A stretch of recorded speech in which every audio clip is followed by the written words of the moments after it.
When I got here, what you see now is what was left. In this pile of rubble and ruins lies the remains of Albert's house, a house demolished by mistake.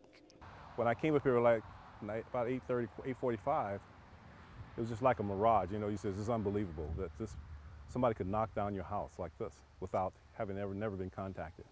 Fortunately, no one lived in the house at the time.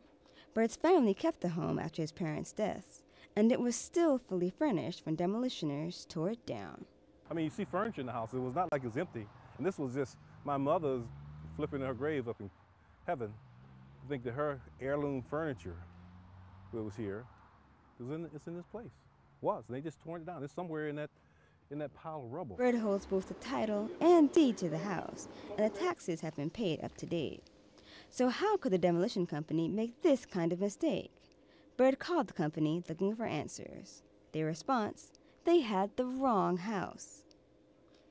Well, that's what's so incredible about the story is that when I talked to Larry Watts with Southern Environmental Services, I asked him, how could you do this? I said, did you have an address? He said, I had some jump position and global position coordinates. When the demolition company explained the mistake, they said they used GPS coordinates, which led them exactly to this spot.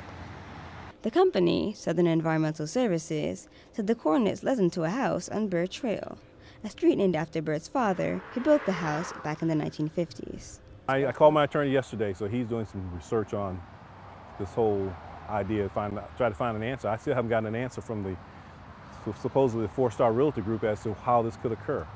So who's to blame?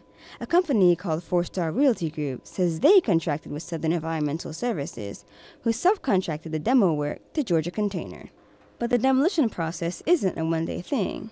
Outside contractor Keith Bollendorf says the crew would have had to prepare the house for demolition days before they tore it down. On abatement, you can get a 3-day notification, but typically it's a 10-day, just depending on what's there and what the survey says is on site. So where is the house that should have been demolished? Local residents think the demolition company meant to knock down this house across the street. We contacted the companies. All 3 declined comment. But 4-Star Realty did email pictures of the house that was supposed to be demolished. Ironically, it was the same house from across the street. No matter who's to blame, this mishap still has Al Bird looking for answers. But he says nothing can replace a house filled with over 50 years of memories. It's not about money. You're trying to replace the house. You can't replace it. That's the sad thing about the whole issue. In Carrollton, this is Shauna Stuart for 11 Alive News.